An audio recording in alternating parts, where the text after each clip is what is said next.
Hola, buenos días o tardes, alumnos. Aquí vamos a ver el resumen de lo que vimos en la clase de ayer de la semana 5.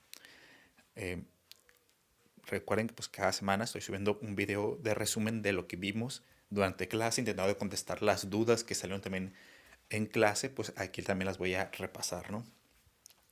Este tema es aparentemente muy chico, ya que esto es solo la introducción, ¿no? Es el qué es y los elementos básicos, excepto uno, que van a ser las figuras retóricas, que eso lo vamos a ver en su totalidad en las siguientes dos clases, en una clase por video del jueves, y pues, lo vamos a terminar de ver en la clase del lunes de la siguiente semana, que será la semana 6. Entonces, este trabajo o este material solo es para introducir al tema y hacer pues, lo necesario para entregar el trabajo de la semana 5, o sea, la semana actual, que es la infografía, que imagino que ya vieron lo que es las instrucciones, ¿no? Antes que nada, muchos suelen confundir lo que es el lenguaje literario con el lenguaje poético. Y no, de hecho, incluso si lo buscas en Google, en Opera, en cualquier buscador, básicamente, hay muchas fuentes en las que te lo ponen lenguaje literario o poético, cuando esto no es así, ya que el lenguaje poético es una parte del lenguaje literario. El lenguaje literario es todo lenguaje que se usa con el sentido de entretener o de hacer pues ya sea una obra literaria en este caso, ¿no? Ya sea cuento, ya sea poema, ya sea novela, ya sea una obra de teatro, etcétera, etcétera, ¿no?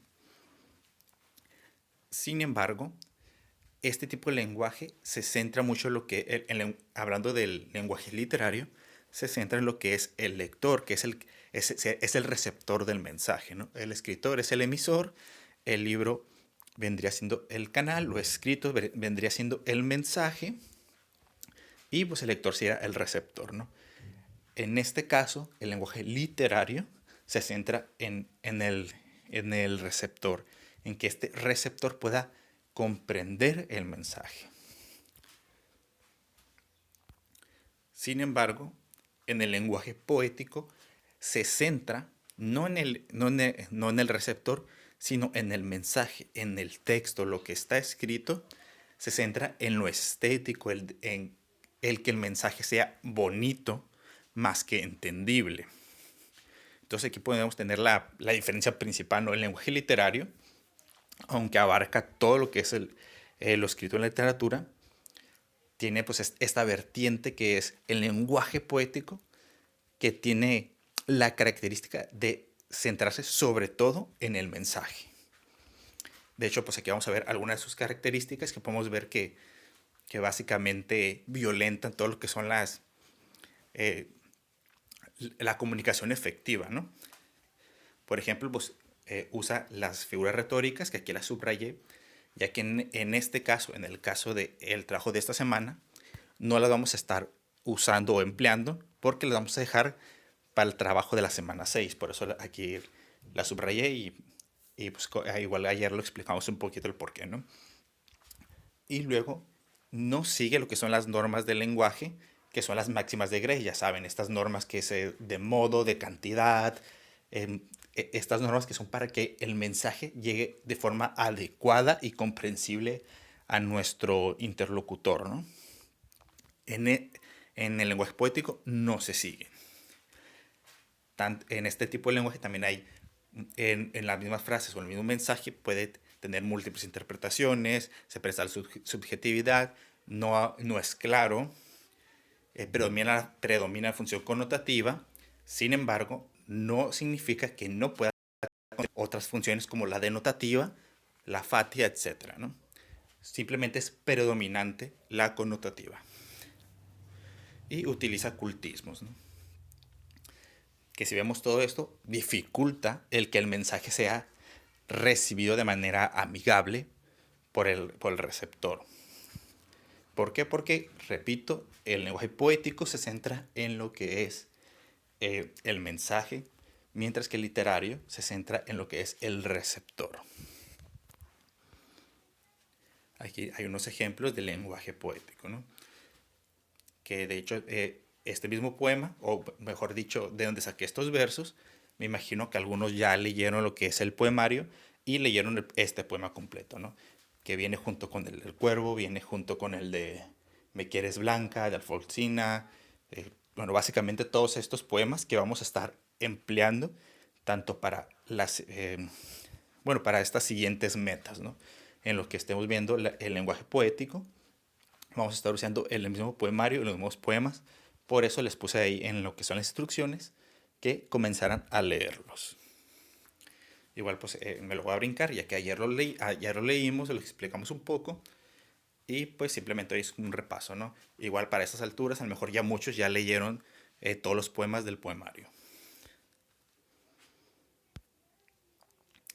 Otro punto importante es que se maneja tanto la literalidad como la literariedad.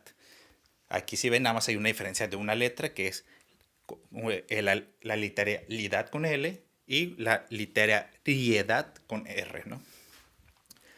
Que a lo mejor ustedes los conocen mejor como pues el sentido literal y el sentido figurado, ¿no? Siendo la literalidad con L el sentido literal y siendo la literariedad con R el sentido figurado, ¿no? Entonces, el sentido literal es cuando nos apegamos a la realidad. Nosotros en nuestra frase o nuestra oración decimos algo y queriendo hacer alusión a la realidad, algo que realmente está ocurriendo, pasando o que estamos observando tal y como lo estamos contando. Mientras que el sentido figurado nos apegamos a ya sea a un imaginario, nos apegamos a una parcela común, a un segundo sentido de las palabras, o haciendo referencia a una segunda cosa, ¿no? Que no es directamente la que estamos mencionando. Aquí vamos a ver algunos ejemplos. Vamos a ver simplemente dos ejemplos, que es en la frase Cervantes es un gran alumno. Si nos vamos al sentido figurado, pues nos estamos refiriendo que Cervantes es, ya sea que se esfuerza mucho en sus materias, ya que pues entrega todos los materiales, es puntual, tiene buenas notas, etcétera, ¿no? Ese sería el sentido figurado. Y en el sentido literal nos estamos refiriendo que es una persona ya sea o muy alta o de talla muy grande o que tiene mucha edad, ¿no? Es un gran alumno. Te refiriendo a la palabra o apegándonos al sentido literal de gran alumno, ¿no? Y uno muy común sería el de me muero de hambre, pues que en el sentido literal sería que tus funciones corporales están dejando o están muy débiles por la falta de alimento, que estás deshidratado, que eh, pues que hay bueno, pues básicamente pues que estás muriendo realmente, ¿no? De hecho, aquí está la descripción un poquito gráfica, si la quieren leer, de lo que pasa realmente cuando alguien muere de inanición o de hambre. Y pues en el sentido figurado sería que pues tienes mucha hambre, que quieres comer ya, que traes antojo de algo, ¿no?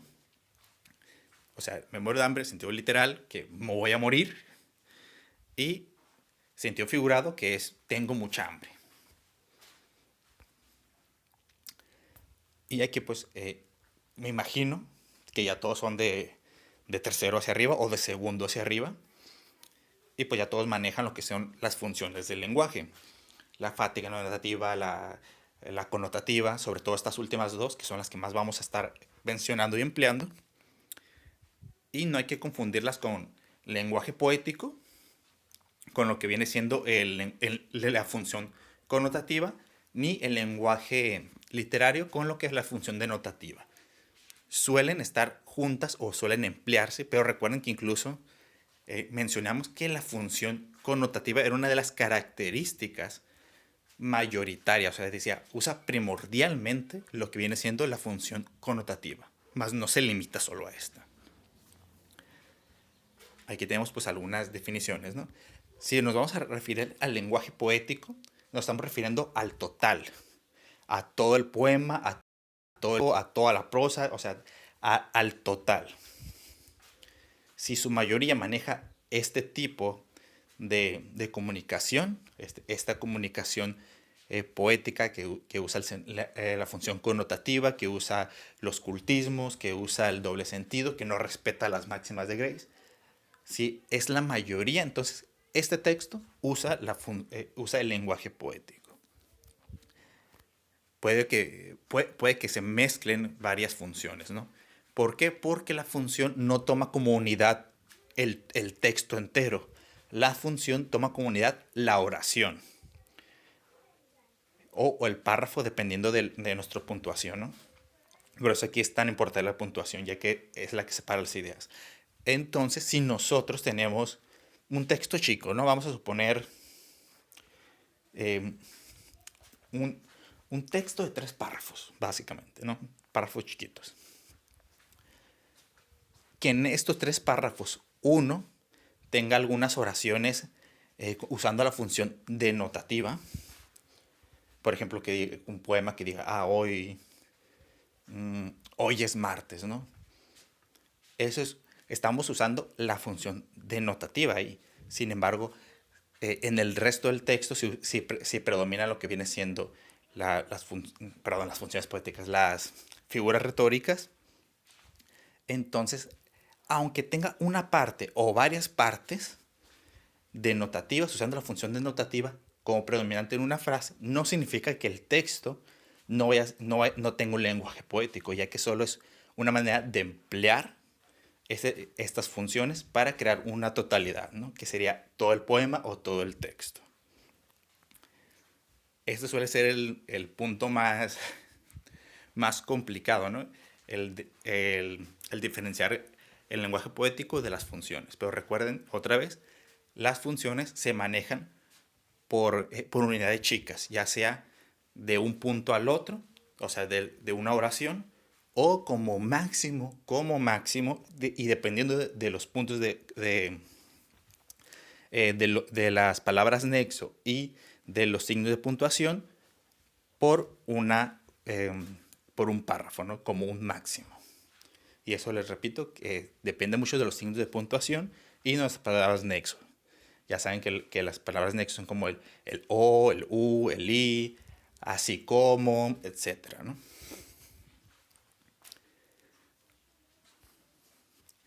Uno de los textos que vamos a leer que maneja pues, el lenguaje poético y que maneja varias funciones es la del cuervo, es la de la luna de Jaime Sabines, que también vamos a leer o que ya leyeron, que mezclan varias funciones en un solo texto, ¿no? Pero el, el resultado, el total, viene siendo un lenguaje poético al emplearse. Perdón. Y hay que recordar que este tipo de lenguaje mm, no solo se, no solo se limita a lo que es la poesía, ya que existe lo que es la prosa poética. ¿Qué es la prosa poética? Básicamente un texto escrito en prosa, o sea, de forma corrida, pero que emplea lo que viene siendo los cultismos, que emplea lo que viene siendo las figuras, que no respeta las máximas Grace, que se centra en que el mensaje sea bonito, que se centra en que el mensaje sea llamativo más que entendible. Aquí los que ya constaron el cuestionario, ahí les puse un pequeño ejemplo de una prosa poética, que ahí vieron que en Amazon es como un poema, pero escrito como cuento, o un cuento escrito como poema. Así que ahí ya más o menos tienen como que la idea, ¿no? Igual lo que viene siendo la siguiente semana vamos a ver eh, un, una prosa poética un poquito más compleja. La vamos a ver durante la clase. Esa sí no la vamos a ver de manera individual, sino que la vamos a ver de manera grupal, ya que ya maneja un nivel de complejidad un poquito mayor, ¿no? este es el mismo ejemplo que vimos arriba y que posiblemente ya leyeron o que van a leer. Otra vez les pongo el cuervo como ejemplo de lo mismo de la poesía. Y aquí está un fragmentito del primer párrafo de lo que es un cuento que se llama Cuando fui Dios, en el que maneja totalmente el lenguaje literario con una función totalmente denotativa. Esto lo puse para que vean el contraste, ¿no? De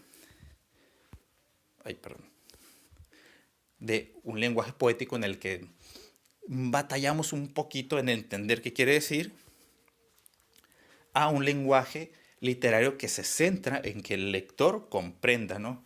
Que vence aquí es totalmente amigable el texto, aunque estamos manejando un imaginario o una situación no real, la plantea de la forma más fácil posible para que el lector la pueda digerir y comprender, ¿no? Aquí algunos ejemplos, está pues el diario de Ana Frank, y sobre todo para los que ya lo leyeron, pues La insoportabilidad del ser, un libro muy recomendado de Kundera, que mezcla tanto un poco del lenguaje poético como el lenguaje literario, ¿no?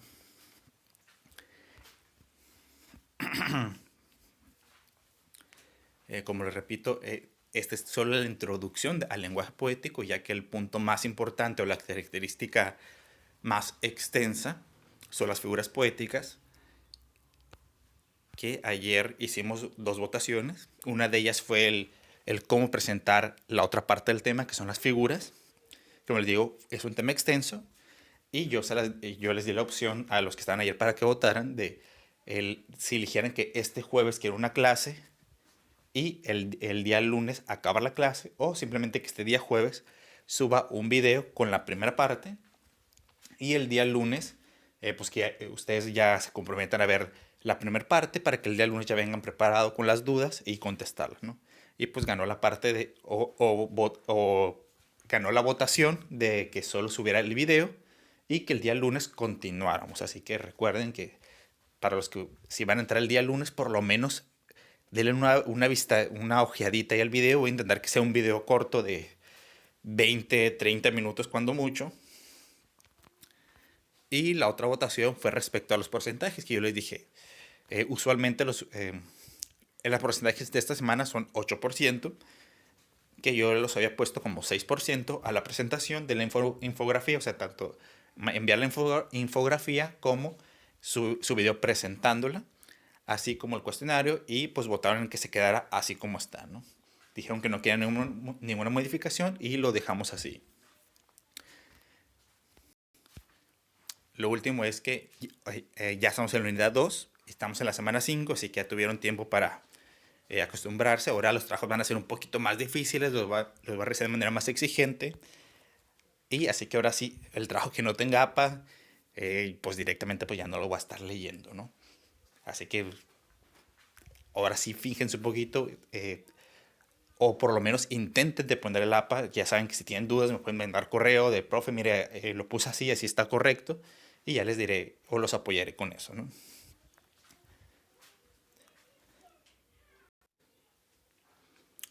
Bueno, antes que se me olvide, también ayer salió el tema de cuál diferencia entre una presentación y una exposición, ¿no?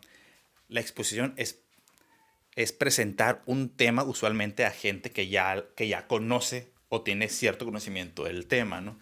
Si, por ejemplo, nosotros que estamos en una materia en una carrera de pedagogía, pues que presentemos el tema de enseñanza-aprendizaje, que presentemos mm, didáctica, que presente cualquier tema relacionado a la carrera, pues ya tenemos cierto badaje, cierto dominio de vocabulario. Sin embargo, la presentación se basa mucho más en mostrar el tema a gente que no conoce del tema, ¿no? Que es más o menos lo que, pues, para lo que se van a dedicar, ¿no? Van a ser maestros, o por lo menos para eso está enfocada primordialmente la carrera, para estar frente a grupo, ¿no? Entonces, no van a hacer una, una exposición, van a hacer una presentación. Imagínense que ustedes van a presentar este tema a un grupo de secundario, de prepa, que obviamente no dominan temas de literatura. Así que pues, usen palabras más amigables, usen los ejemplos más simples que encuentren. Y pues obviamente usen lo que es su infografía como material visual. Por último, antes de irme, antes que se me olvide, les recuerdo hasta el momento, hasta la fecha que estamos en la semana 5 ya entrando. No tengo ningún mensaje de ninguna coordinación, o sea, ninguna coordinadora me ha mandado mensaje de alumnos que no pueden entregar trabajos a tiempo, de alumnos que tengan problemas al entregar los trabajos. Y pues he tenido ciertas entregas tardías que pues no se han comunicado directamente conmigo, ¿no? De que, como les digo, estamos en la semana 5 y me están entregando apenas el trabajo de la semana 2 o de la semana 3 que obviamente pues ya son trabajos que tienen varias semanas de atraso. O incluso gentes que pues, entregaron algunas tareas 2 o 3 días después, que también pues ya se entregan con atraso, ¿no?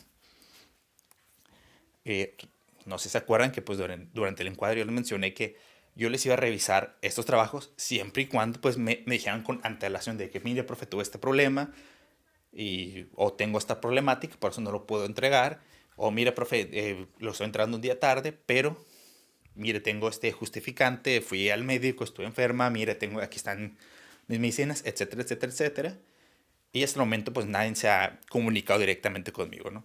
Hasta el momento todos los trabajos están revisados y pues ahí tengo en la bandeja de entrada trabajos que me marca como atrasados y ahí simplemente yo veo eh, tantos trabajos y la fecha, ¿no? No veo ni de quién me los ha enviado ni cuándo me lo ha enviado porque así lo tengo programado en mi Blackboard para no ver los trabajos que se entregan de manera tardía.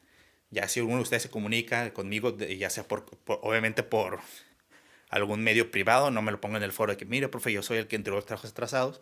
Si alguno de ustedes dice, mire, yo entregué los trabajos 2 o 3 días tarde, pero tengo esta situación, o mire, yo hablé con mi coordinadora, me mandó este correo y me mandan captura del correo, pues yo ya le recibí el trabajo con toda normalidad, ¿no? Nada más quería hacer esta aclaración. Muy bien, chicos, pues sería todo. Eh, como les digo, esta sería nada más la introducción y lo suficiente para que ustedes hagan su infografía. El día jueves les subo el video de la primera parte de lo que son las figuras retóricas. Y les recomiendo que por favor lo vean, ya que este tema suele ser extenso y complicado, sobre todo porque no vamos a ver todas las figuras, pero sí vamos a ver unas 20, unas 30, más o menos. Así que pues les recomiendo por lo menos ver el video para que el lunes ya lleguen sus dudas y pues puedan a completar el trabajo, ¿no?